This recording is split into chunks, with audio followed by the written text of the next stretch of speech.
the brand took off because we honed in on this element of transparency that our consumer was really looking for.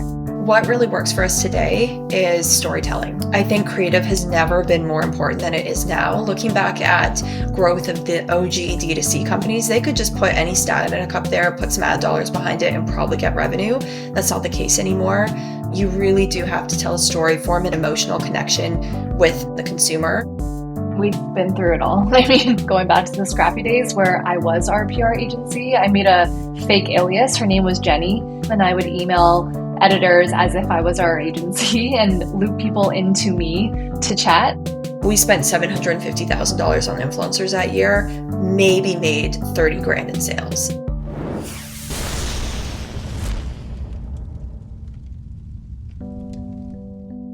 You're spending real money to drive traffic to your site, but the truth is 98% of that traffic leaves without buying or giving you an email. Meta knows who they are, you don't, unless you use Instant. Instant helps brands identify anonymous visitors so you can send more abandonment emails, build stronger retargeting audiences, and actually recover that lost revenue. Liquid IV, TRX, and Truly Beauty, these are all massive stores that use Instant to see an average ROI of 21.7x. Instant will even guarantee you a 4x ROI or your money back. With Q4 around the corner, now's the time to double your email revenue and lock in smarter retention. Instant only takes minutes to set up and you'll start seeing results in just hours. Want to see it in action? Sign up by August 1st to get your first month free at instant.one/DTC. That's instant.one/DTC. Connie, Laura, welcome to the D2C podcast. I'm a big fan of Three Ships Beauty. I think it was one of our first podcasts. I think I happened upon someone on your marketing team and ended up doing a podcast with a marketing coordinator or something like that early on in our first season. But it's great to have you two both on as the founders. How are you doing today? We're good. It's great to be here. That was 2022, I think, which is wild. Why don't we start at the beginning? Give me your hero's journey as to what led you to start Three Ships. For sure. So Connie and I started the company all the way back in 2017, actually, under a different brand name. At the time, we were fresh out of our undergrad degrees. I studied chemical engineering at the University of Toronto. Connie went to Queen's for Commerce. And both her and I were huge fans of natural beauty and natural skincare, but we were frustrated with the state of the industry. So we found that natural products were hard to find. Truly natural products, a lot of it was greenwashed and misleading marketing. And then once we did find the occasional natural product, they had horrible textures, they were really thick and sticky, they didn't deliver results, or they were super expensive, $500 for a full routine. We just couldn't justify this. And so to us, the trifecta holy grail of skincare was natural ingredients, high performance that delivers results and comes at a great price point. And so that's what we decided to create in Three Ships. We initially got started hand-making product out of Connie's condo kitchen because we only had $4,000 to invest in the business at that time. So we had to save every penny that we possibly could. And we have so many stories of those really early days in the company and what we would do to save a penny. But it was tough going. And we just would sell our products in craft markets on the evenings and weekends outside of our 9-to-5s, real hustle, grind kind of period of time. And then around a year and a half, we went full time and soon after launched and rebranded to Three Ships, which is in July of 2020. It was such a journey. And like Laura said, many moments of like, what are we doing vibes. I remember one time when we were manufacturing, like Laura had come over, she had just left. I think it was maybe 11 p.m. And I just like walked and slipped all over coconut oil that was on the ground that we hadn't fully cleaned up.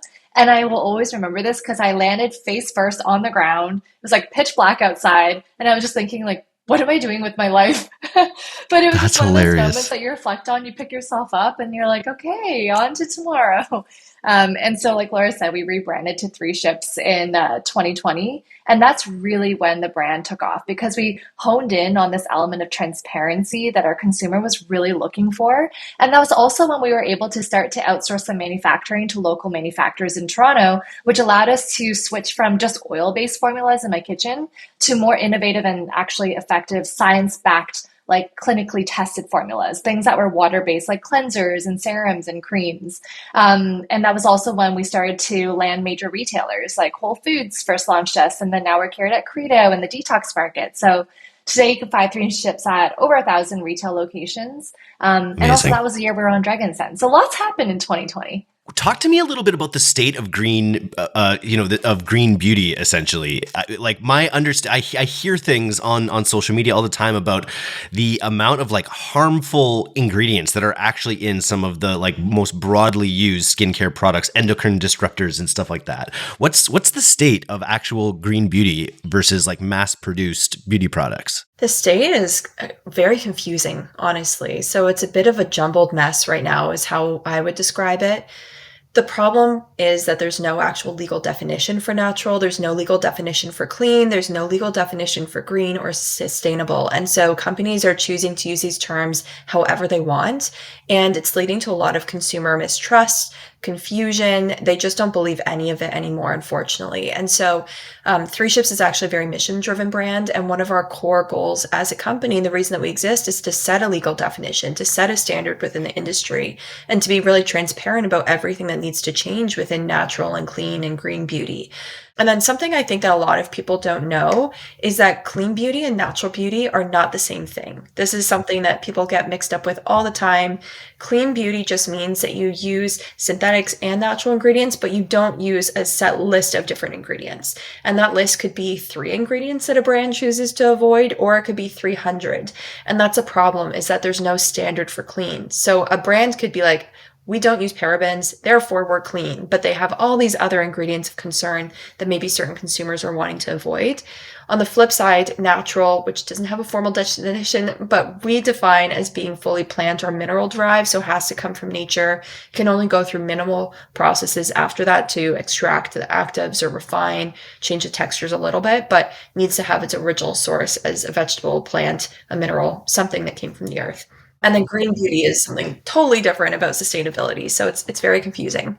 On your note, I think what's also hard is to create change. We really want to partner with other brands and retailers to put forth this mission of like, and definition of natural being, plant and mineral derived. And recently we wanted to do a campaign around this, and we were looking for other brands that met our standards because we want to be like, okay, this is a shared definition. Like, let's put this forward. And surprisingly, or maybe not so surprisingly, we realized like we couldn't find any brands that met this standard, which is a good and a bad thing. So we're trying to figure out what the best way forward is to make this a collective effort. So maybe we start off by defining what clean is, and then we get into the definition of natural. But for now, the way that we're able to set ourselves apart is partnering with different certifications, like EWG verified is a big one that people look for natural, or being B Corp certified, and also partnering with retailers with their own definitions that are known to consumers to be more trustworthy, like Whole Foods, where they ban, I think, over 1,300 potential ingredients for their like clean whole body guidelines, or Credo Beauty again, and Detox Market. Those are really great natural beauty retailers that have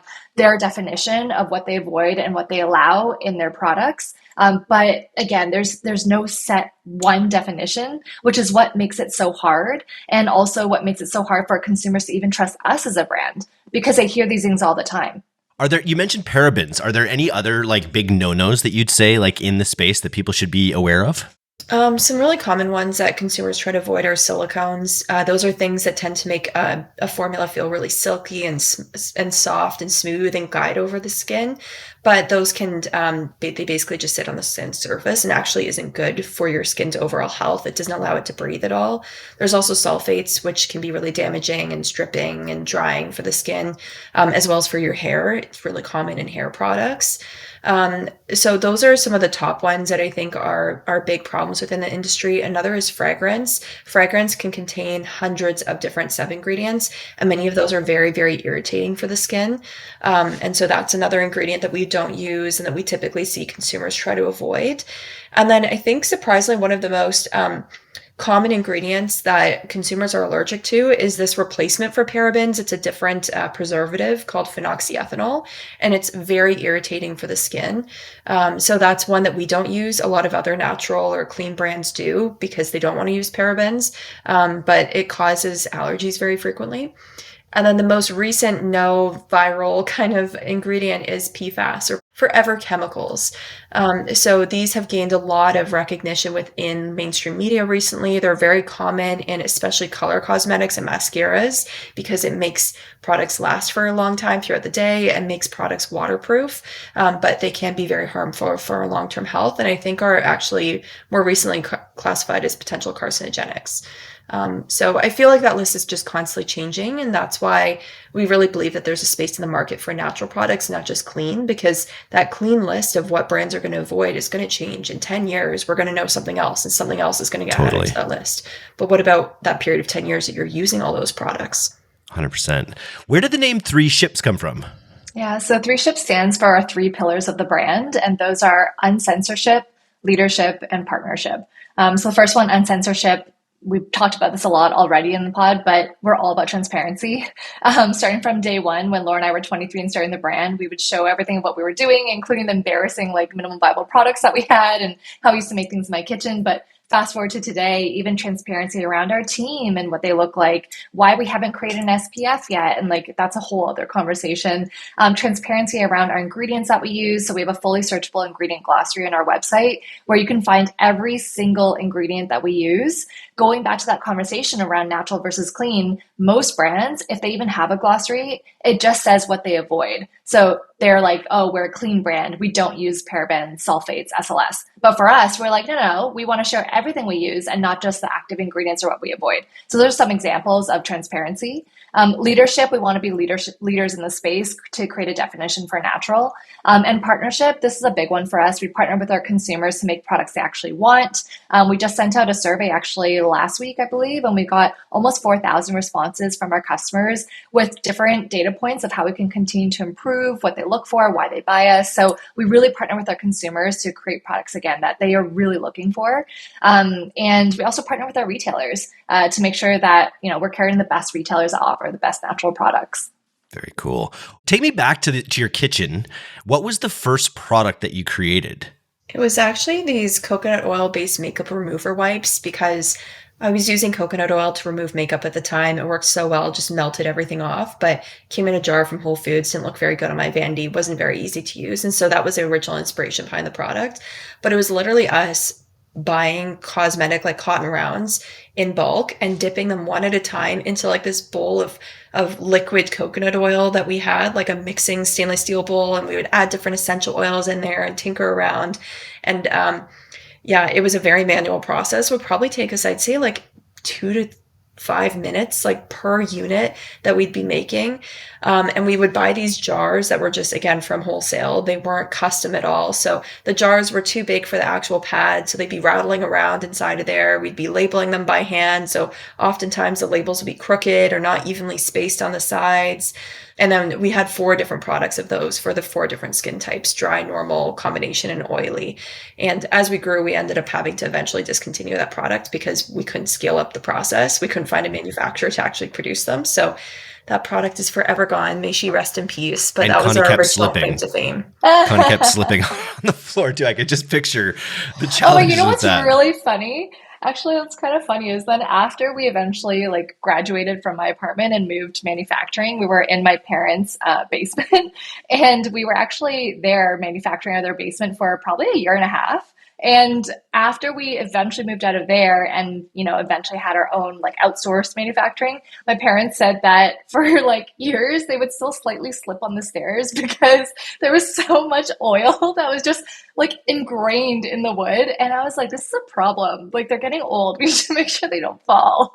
You had to switch. So then what was the next level of your products when you were moved to manufacturing, got out of the wipes? What was your next sort of hero product? And is it the same as the hero product you have today? I mean, we had a lot of other products after the wipes before we moved to manufacturing. I think we probably had a total line of maybe 18 to 20 products before we started manufacturing outside of ourselves. We had the 4 wipes and then 4 cleansing oils, and then we had 4 different oil serums, and then we had 3 different toners, and then we were hand making lip scrubs on a double burner pot on Connie's stove. It was a lot of different products and probably a very confusing line to shop at the time because everything was fairly similar to each other because we could only really manufacture with oils, like things that didn't need preservative systems and like dry clay masks, stuff like that. The first product that we actually outsourced was a gel cleanser because we had 20 SKUs, none of which were actual gel cleansers, foaming cleansers, which are much more common for people to use than oil cleansers, which is a fairly niche product. That's still our top selling cleanser today, but not our top selling product. It's still one of my favorite products, though, I think, within our line. Yeah, and then the other one that launched after that, that is still our bestseller, is our Dewdrops Mushroom Hyaluronic Acid Serum. And that was like from the get-go, such a rock star product. So it just helps to brighten and hydrate the skin. It's made from the tremella mushroom, which we actually have a fun story around. So the tremella mushroom, or the snow mushroom, I was sitting in my parents' kitchen one day telling them that we were going to create the serum with this like super cool revolutionary ingredient. Have you heard of it? The snow mushroom. And my mom was like, "Oh, Connie." And then she opens her cupboard, pulls out a bag of this dried mushroom. And she's like, "I've been feeding this to you since you were a kid." And I was like, "Mom, I've never seen this before. I don't know what you're talking about." And she was like, "No, this goes in Chinese soups and stews. And it's known in Chinese like history or beauty history that it really helps with hydration and brightening." And I was like, "Well, what the heck? This is crazy." So just an example of how natural our ingredients are at Three Ships. And I kind of like to say it's an example that moms always know best. That's awesome. I am using your daily moisturizer, and I haven't and I'm loving it because I'm 45. I should probably have a skin routine at some point here.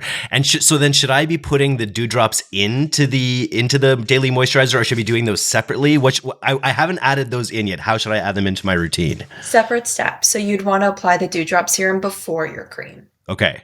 Yeah. Good to know. You always want to go like thinnest to thickest, or like smallest molecule size as a more technical way of thinking of it, to larger molecule size. Because if you apply your thinner serums on top of your creams, they won't actually be able to penetrate, because the creams are designed to more sit on the surface of your skin to keep all of the moisture and hydration in. So yeah, serums first always. Nice. Okay, on to the growth side of things. It sounds like you've got a great reaction. You've got your product market fit dialed, at those farmers markets and kind of beyond that. It sounds like you guys got integrated with retail pretty early as well. Can you talk about that process? Was it really about your narrative and your ability to tell the stories that you guys have been able to tell that really helped you get into retail early? I mean, Eric, it was a lot of mistakes, transparently. And I think one of the best ways to learn is from mistakes. And oh my gosh, we had many. I remember in the beginning days, I would just spend my free time outside of our 9-to-5s and outside of meeting Laura when we were making products, just walking up and down the streets of Toronto in different neighborhoods where I thought that there would be retailers that could potentially carry us. So like small apothecaries, boutiques, mom and pop shops. And I remember I would go in with my little like line sheet, my little price list, and a sample, and just be like, "Can I talk to the owner?" And in those moments is when I learned the language that people would use. Like I didn't even know it was called a line sheet in the beginning days. I just thought it was like a price list. And we didn't have ChatGPT back then, so it wasn't as easy to find these things. I remember one time I walked into Urban Outfitters, downtown Toronto, and I was like, "Excuse me, can I speak to your buying manager?" And they were like, "Oh, honey, buying's done in LA in head office." And I was like, "Okay, well, can I speak to your store manager then?" And they were like, So again, really good examples of knowing who are the decision makers and like what can you actually do yourself versus what do you need to find on LinkedIn or like find buyer's info in a trade show. But eventually I learned over time from those conversations. And once you land one retailer, or once I landed one retailer, which I remember was in the distillery district of Toronto, I then referenced that one retailer like crazy. So in all of my other email outreach to our other independent accounts, and eventually when we started being at trade shows, I'd be like, "Well, we're carried at like this apothecary and this one," and just like make them sound really legit. And the last thing I'll say is on retail success, and something that we still think about to this day, the hard part is not getting on the shelf. The hard part is getting off the shelf. And I think that's what a lot of brand founders don't realize. Like once you're on the shelf, that's when the time countdown starts. So it's like, what are you doing? Are you sending in sales reps to help you sell that product? Are you sending in samples? Are you sending free product called gratis to the store associates to like let them try and play and feel what the products feel like on their skin? What's your promo plan? So again, this all comes with time. In the beginning days, I was just starting from scratch and learning what a line sheet was. Amazing. And then what ended up being, I guess it's an always evolving formula as to what's working best at retail. You mentioned a bunch of different factors there, but for brand founders looking to kind of get into retail, what's an approach that you would recommend or a way to think about that? So something that worked well for us was going to trade shows where we knew that there would be high quality buyers. So in the beginning, Laura and I were self-funded, so we each had $2,000. So we didn't have enough to go to a trade show. Then we ended up winning a pitch competition that was put on by my university. With that $10,000, we applied to a beauty trade show that was really well known at that time. And that's where we met with Whole Foods and some other key beauty buyers. So I would say research your industry and know which trade shows are the best ones for those key contacts that you don't think you can actually get an in with via email and LinkedIn. But obviously try those first. And then the other thing I'd recommend is understand where you fit and what your strategy is from distribution. So again, speaking of mistakes, it wasn't really clear when we first started where we fit. Were we mass? Were we prestige? Were we accessible prestige?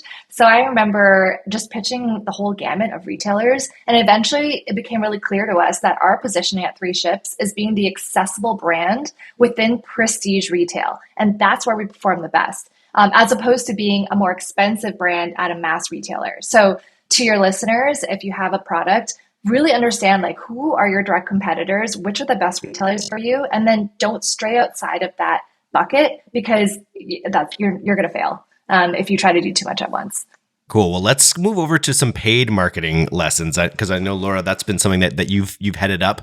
You've been through the highs and lows of digital marketing, CPAs ranging from $9 to hundreds of dollars. What strategies still work for you today, and what strategies would you avoid founders to really be cautious of? Oh man, so many things to be cautious of. Maybe let's start with the good. So what really works for us today is storytelling. I think creative has never been more important than it is now. Looking back at growth of the OG D2C companies, they could just put any static up there, put some ad dollars behind it, and probably get revenue. That's not the case anymore.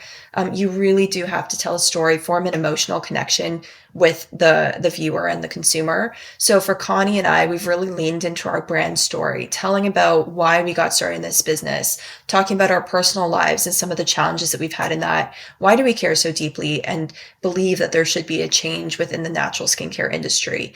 And putting together reels that really feel organic to the platform, but still inform the viewer on what makes your product different and unique for them.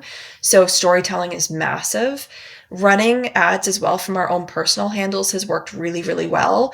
That's been a big unlock for us this year. So I think it just lends more credibility and it feels more, again, organic and native to the platform. It doesn't feel like as much of an ad or as pushy. And again, ingrains Connie and I further into the business. And then the final thing that's worked really well for us, I'll call out specifically for paid media, is driving trial. For us, we're really fortunate in that our products work exceptionally well. They're very well-designed products. We have greater than a 40% repeat rate for our customers, which in skin is exceptional. Average within the industry is more like 20 to 22% is very typical. So we know that when we get product in people's hands, they convert and they come back. And so for us, driving trial wherever we can, cart upsells, initial trial sample offer packs, like anything that we can do to get product into consumers' hands is what we'll really lean into on the growth side. So that would be something that I would advise for any food and skin companies. It's really hard to sell these types of products online.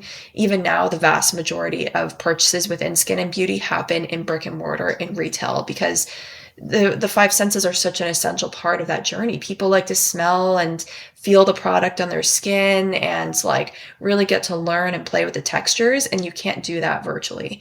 So that's a really big barrier for a lot of people to buy. Try to take that away from them. I think that's great advice. I'm just curious with your, storytelling reels and things like that is something all founders, I think, need to be doing more of. Is it something that you then mirror on the website or on the landing page experience? Or does it just go into more of a traditional store environment? Or are you trying to bring some of that storytelling content onto your website and landing pages as well? We don't do a ton of it on our landing pages. We'll have floating players that will pull in videos of Connie and I talking about the products, why we created them. Usually they're repurposed clips of us doing live shows. Live shows work incredibly well for us as well, because again, it's another touch point of us to interact live with our customers, get to respond to their chats, and we'll take that content and creative and splice it up and put on different placements on our site. But otherwise, it's a pretty typical looking product page. The most important thing within beauty is reviews. That's what people look for when they look on your actual product pages. When we look at our Hotjar sessions and those screen recordings of user behavior, typically they'll like flip through some of the photos at the top. So you need to have good imagery and photography. They might read that like one paragraph blurb. So make that as short and like direct to the point of what the product's going to do for them as possible. Then they skip everything in the middle and they just go right to the reviews.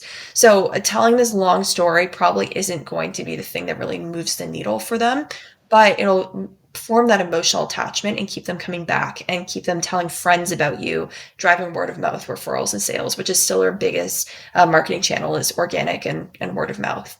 Love that. So yeah, we don't go too hard on it because you still have to tell people that the product works. And then when it comes to that content, is it something that you film in batches where you kind of get together and do long sessions where you're doing it? Is it sort of, are you doing it all the time? How do you actually build in the founder content into your daily work?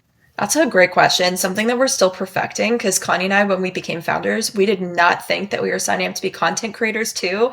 I'm sure that some other founders that are listening to this can relate. The amount of content that you're expected to produce now as a business owner is wild. I find that for me, batch filming works the best because I can just get into that right mindset. I can make sure I have my setup right. I can like have the lighting be really consistent. And then usually I'll just trade out outfits, but film things on the same day, just with different sweaters or shirts on. And then Connie does the same thing. We're big into time blocking in our calendars anyways, so it just works well. But maybe for some people, they're like, I'm going to be too exhausted if I'm doing 3 hours of content in one block, even if that lasts you for like a month or 3 weeks. And maybe they want to splice it up into different sessions.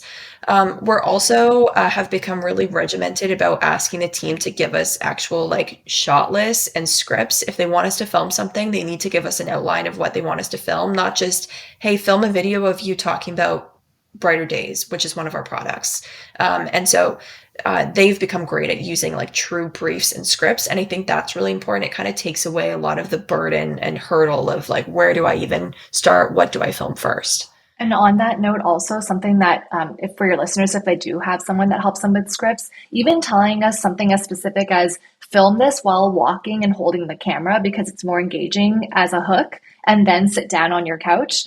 That's really helpful because like I was given that advice recently from our social media coordinator. She's like, don't just start sitting on your couch, start by holding. I'm like, that's a good point. I wouldn't have thought about that. So as much information as they can give you, the better. And then Laura, on the flip side of things, you mentioned the things that have worked really well. What are some of the lessons you've learned, maybe the painful lessons you've learned about what doesn't work for your business? Oh, most painful lesson is probably the amount that we've spent in the past on macro influencers. I remember one year, it was in 2021 or 2022.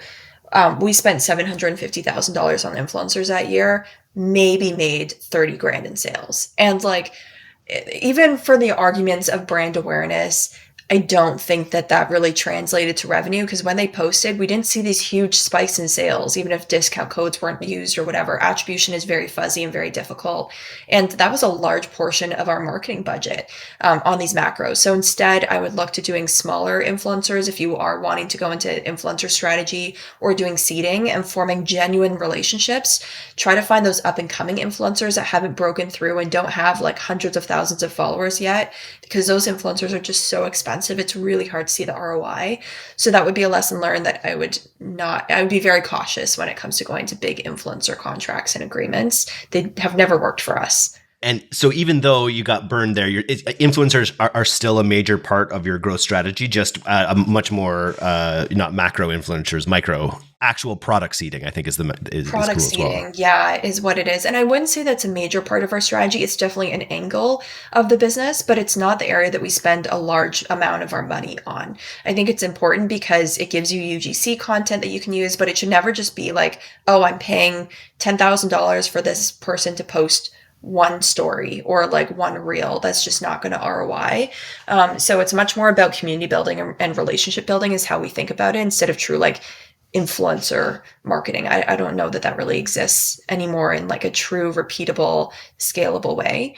And then the other big mistake that has cost us a lot of money is working with external agencies that didn't understand our product and our audience. Like I remember the first agency we ever worked with, we hired them off of Upwork, and we should have noticed the like red flags because it was all men. Like they didn't understand at all our products. I don't think that they used any of them. They weren't like you of trying to use Radiance and put together a skin routine. They really had no curiosity over it. And what they wrote as copy for our first ads was they're like, oh, these are vegan products. And their ad copy was, you wouldn't put a hamburger on your face. So why would you use animal products in your skincare? And we're like, this makes no sense. Like, in what world is this going to be the copy that will resonate with our audience? So whenever you look for external consultants, if you do use external media buyers, which there can be some incredibly talented media buyers out there, you don't have to run it in-house if you're not at that scale or if you don't want to deal with that part of the business, but you need to find someone that understands your brand and understands your customer and understands your buying journey. Otherwise, it's just like, regardless of how they've performed with other clients, it's not going to work for you. Nobody likes that image. No, it was of a hamburger. Putting a hamburger on your face. I was like, yeah, what is this? Why would we want that associated with our brand at all? It was all trash. And like, I think as a founder, it can be really easy to get distracted or just sidetracked with all these other fires that you're putting out in the business and the more pressing issues. And I think that we've had definitely the failings in the past of taking our eyes off of the creative ball because it's such an important part of the company. And I find that whenever either Connie or I are involved in the creative brainstorming and messaging and like getting into the weeds of like writing the scripts and finding the reference images, that's when we by far get the best results. So I would stay very heavily involved in that part of the paid channel strategy. Is like be really, really obsessed about the creative that you put out. And would you say Instagram is you mentioned influencers not being the major part of your strategy? Is Instagram at this point and Meta the biggest part of your growth strategy, growth budgets? For sure. That's where we spend the most amount of money. That's where we see the best results. That's nice. Really what drives the engine of Three Ships. And then just talk a little bit about your creative strategy there. Are you, are you launching the creative that does well organically into your paid? Are you, and maybe talk a little bit about how you're bridging sort of the idea of education into your paid channels as well. Yeah, great question. So I think creative learning across teams is something that we're constantly improving and iterating on and getting better, because what Connie, for example, like her reps in store that work for her team members that will go and like talk to customers every day and sell the products, they'll have these really incredible insights of like, oh, this angle really works well for the consumer in store. And we now have processes in place for those team members to be on calls with our marketing team when we're ideating campaigns so that they can provide their insight from the field and bring that back to marketing to then write high quality copy. Same with our social teams. Every single week, they'll report back of what were our top performing pieces of creative to the full team so that the sales team can learn and see what's working within social media, what trends are going on. They can bring that back into buyer discussions. If something goes viral on TikTok, buyers care so much about that these days, and they'll make like decisions off of brands and products to carry off of what's trending on social. And then it also allows our growth team to see, okay, that piece of organic creative did really well. Let's put a bit of media spend behind it and see how it performs. Or this influencer made this organic post and it has a really good EMV. Let's see if we can whitelist that piece of creative and drive media spend behind it and see how that works. So sharing across team is instrumental. I love that. I enjoy your insight too about the whitelisting of your personal handles and running ad content through that. When you do that, is it always content that features either one of you respectively? At this point, yes. Otherwise, it just feels like disingenuous. Yeah. And so you mentioned the challenges with working with like large agencies. How do you manage it now? Is it something that you work with agency on some stuff? You have consultants, or you've built it all in-house when it comes to your marketing capabilities? So we just brought on our media buying in-house like a couple months ago. Before that, we were with a consultant who did a great job managing our account. I think that that's overall my favorite, is to work with like smaller agency teams or smaller sub teams within agencies instead of like large, big, flashy agencies or individual consultants. And then once you get so large that you're like, okay, we need this person to be more integrated into our processes. We want them to come to our broader team meetings and share their learnings instead of us just reporting back. Then we'll look to hire that that role on, but there's still a role for agencies, especially within the PR world, which maybe Connie can touch on. Because there's PR agencies that we've worked with in the past that were the big flash agencies that so expensive and didn't get us results. And then small agencies that don't charge us very much, but drive great results. Yeah, totally. I mean, we've been through it all. I mean, starting from day one, going back to the scrappy days where I was our PR agency, I made a fake alias. Her name was Jenny. And it was press@threeshipsbeauty.com. And I would email editors as if I was our agency and loop people into me to chat. So it would be like, oh, you want to have an interview with Connie and Laura? Looping in Connie and Laura and just loop in my own other email address. So again, you can do the whole gamut. And then from there, we hired a smaller agency. That was okay. And then we hired a freelancer that was awesome. So again, freelancers can sometimes have better connections than small agencies. And because PR really is a relationship game. So it's really like, what is our little black book of contacts and how close are they with them? And then where we are now with PR and how we feel about it is affiliate PR, there's still a really big need for it. So we work with an affiliate agency / consultant. She's a consultant, but she has like a few freelancers that work for her. And she's writing pitches to commerce editors. So within the PR world, there's like true brand editors, like an Allure piece that's like no affiliate links. But then there's also commerce editors where they're like putting in those affiliate links. But more and more commerce editors are like taking over. And so we really see a big need for affiliate, but on the true brand PR side, we're not really investing as much in that. And we're using that funding to put that more into paid media, just because that seems to be doing a lot better for us right now. And what we're doing for the next year or so is I'm just managing PR because over the past few years, especially working with these agencies, we've been introduced to a bunch of these contacts. So I've kept my own little black book. And unfortunately, it does require a lot of manual work, but also fortunately in a way, because a lot of founders don't do this. So Laura and I both follow almost every editor that we speak with, and we're like regularly engaging with their content. So even just now, Laura, I didn't even mention this, but one of the editors that we met from Elle, she just put up an Insta story being like, has anyone had an experience of wearing makeup at the gym? And I replied right away, and I'm like, I mean, I've done that before. And she's like, let's have a chat. And that leads to a press hit. And that's something that other founders might not have seen or might not have jumped at. So that's the way we see PR. Does this mean that we won't have a PR agency again in the future? Not necessarily.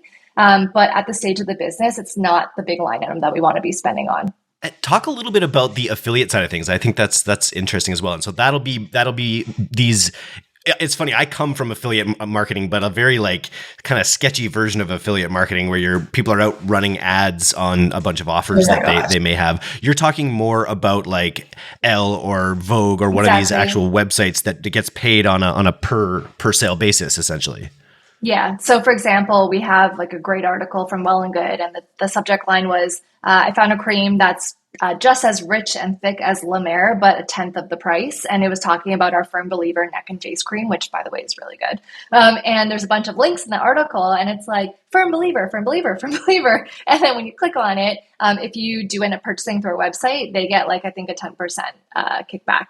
And that is like the way to go with PR. I mean, Laura and I were literally just in New York yesterday and the day before, and we were asking our PR agency, who, like, what should we talk about and what should we really lean into? And they were like, you need to talk about affiliate. So we would be talking about our products and asking like, do you have any upcoming articles? And they're like, yeah. And then we'd be like, by the way, we work with affiliate. And they're like, oh, that's amazing. Because again, like these publishers, they're consolidating and they're also going out of business. So a lot of the big publishers are gone and they have fewer writing staff and they need to make more money with those fewer heads. So affiliate is how they're making that money. Are you using any PR in your paid marketing funnels as well? Like, does PR play into what you're doing on the meta side, Laura? It does. Yeah. All the time. We'll take those big, incredible clickbaity headlines and we'll take screenshots of the actual top part of the article and run that as static ads. It allows us to test out great hooks that we can then incorporate into longer form videos or creative that takes us more time to actually produce. And then even in our reels, as we get through the like storytelling reels, once you get to probably the final 75%, we'll throw up some of those logos of different publications that we've been featured in to again build credibility for the consumer as they're watching. So PR is definitely a great tool for us to have within paid channels too. especially when it fits so well into exactly how your product is categorized. Like that comparison to La Mer, which is, you know, a super expensive. That's exactly where you want to be. You want to be the high quality, lower cost version of these products. Exactly. But like, we can't say that about ourselves. It's not authentic or genuine, and like, people won't believe it. But we didn't write that article. We didn't ask them to write it. All that we did was send them the product, and then that's what they came up with from their experience. And so it's kind of like press in some ways is filling the same void as influencer, because it's just a trusted source that people view as third party. Same with reviews on Amazon or reviews on people's sites, though some brands do really sketchy things with those. So I think the more that you can show of external credibility, especially within the space of cosmetics and personal care, where people are looking for something out of your product, all of those areas and touch points serve a purpose. And a good tip for your listeners, especially if they're like a smaller business, is to land some clickbaity press hits. You should keep track of how often your product goes out of stock. Because a lot of times consumers don't really realize the reality of like why a product goes out of stock, sometimes just due to demand planning. And we have a huge spike in sales and we didn't realize that this product was going to be out of stock. But to them, when they see an article that's like, this serum went out of stock 3 times, or it's sold out 3 times and it's back in stock now, that's like, oh my gosh, I'm going to buy this. So when we're writing press pitches to editors, we'll reference like this product has been sold out 4 times, 8 times, 10 times. And like many of these commerce editors will just pick up that and make that the headline. So it's very applicable to your listeners if they have a product-based business. Same with how many units your product sells. Like if you first launch something and in that first like day that you have all that hype, you can say, oh, a product was sold every 30 seconds when we launched it. Or like every 10 minutes, anything that quantifies the speed at which to make it feel like it's like hot, trendy, everyone wants numbers. Numbers. Yeah.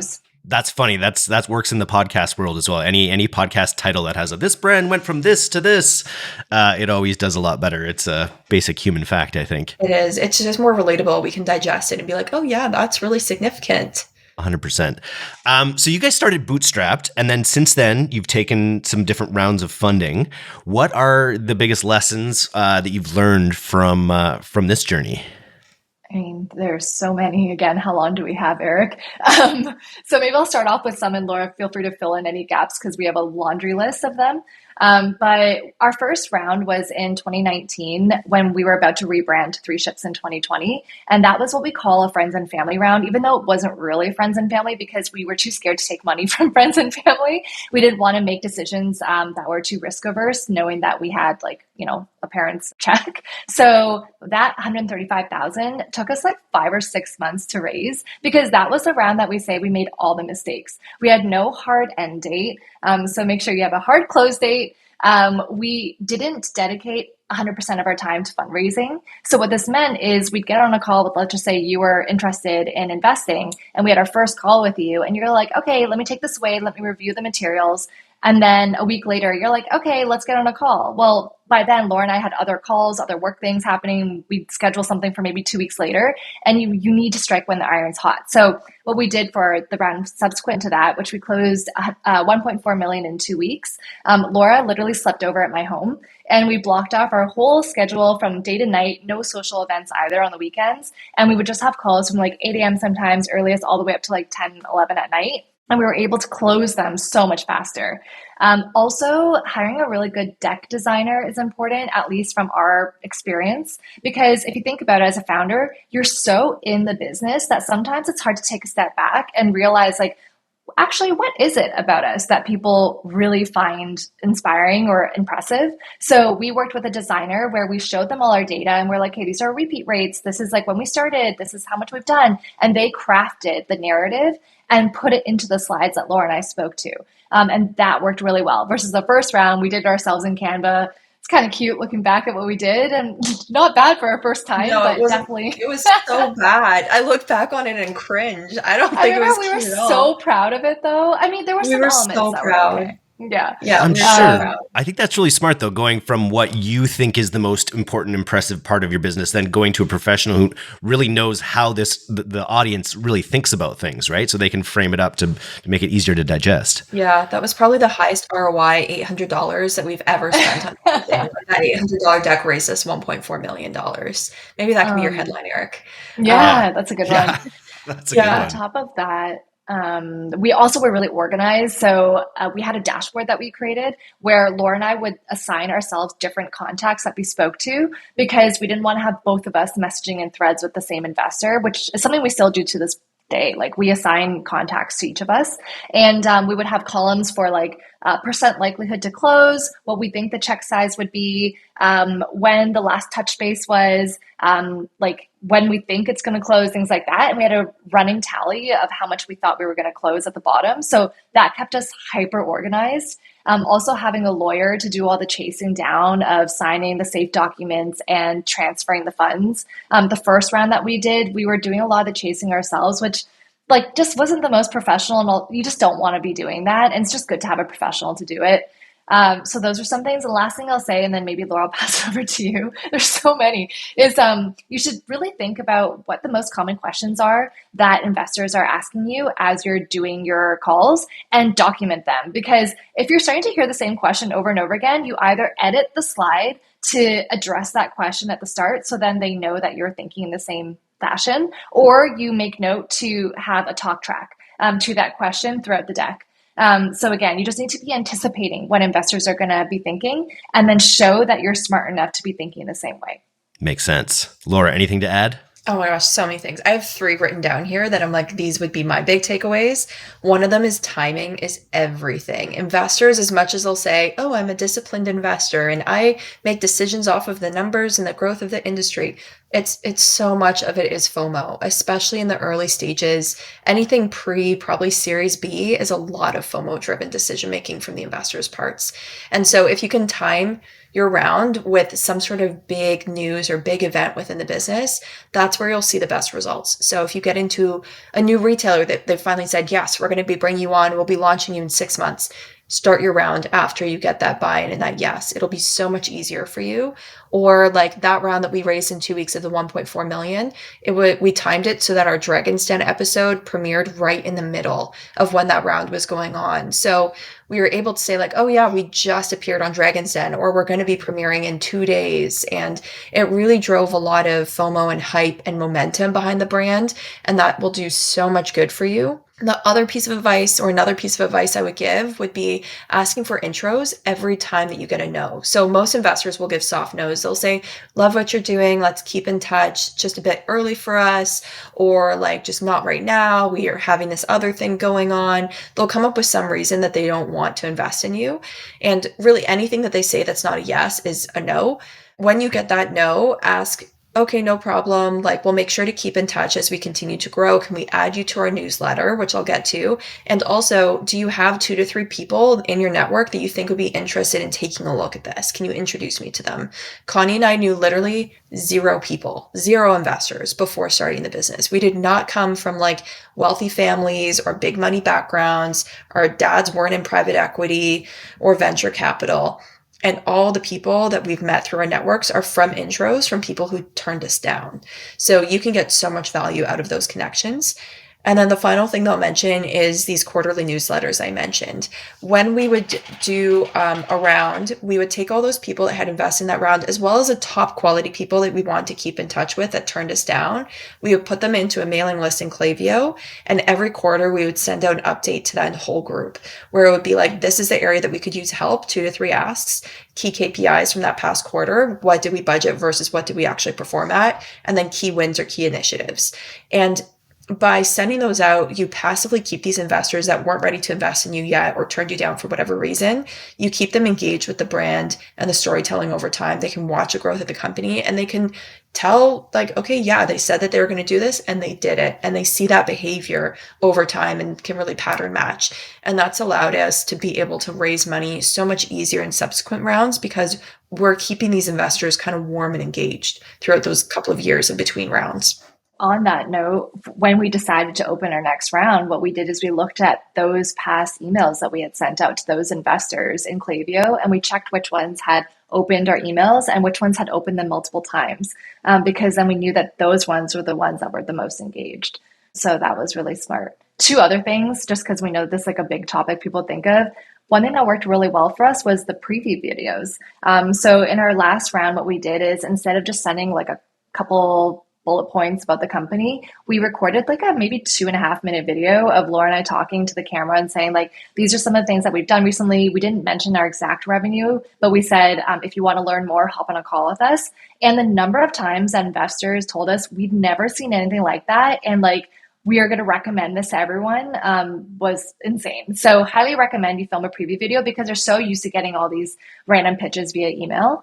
And the other thing that Laura said that made me think of something else is when you're talking about the no's that you get, know when to like cut ties and like be done with the conversation too. Because in that first round, when we were raising that 135,000, the number of times that we heard someone say like, oh yeah, like let me just do some more thinking on this. Like, just give me a couple of weeks and I'll come back to you. And like, if you think about it from the investor's perspective, there's no downside to them dragging it out. But for you as a founder, your time is so valuable. And so eventually we learned like, okay, that's pretty much a no. And so you have to have a direct conversation with them of like, okay, seems like this is not a fit for you right now. Let us know when the time is right in the future. Maybe the pre-Series A was too early. We'll chat with you again in like 2 years. Because again, your time is the most valuable thing as a founder.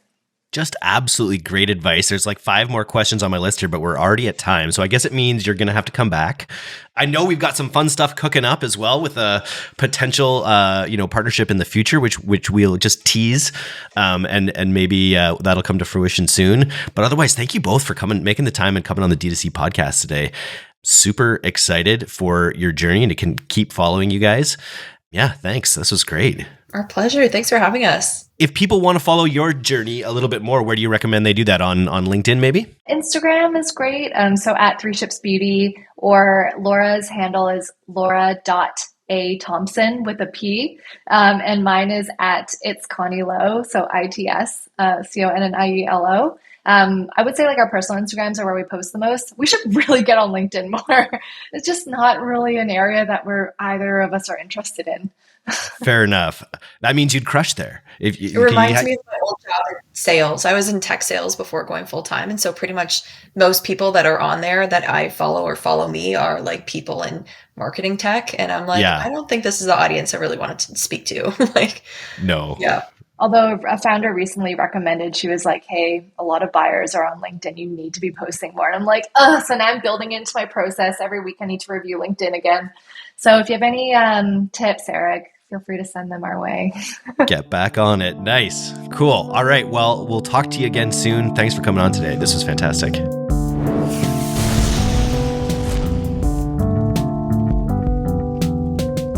Thanks so much for listening to today's episode.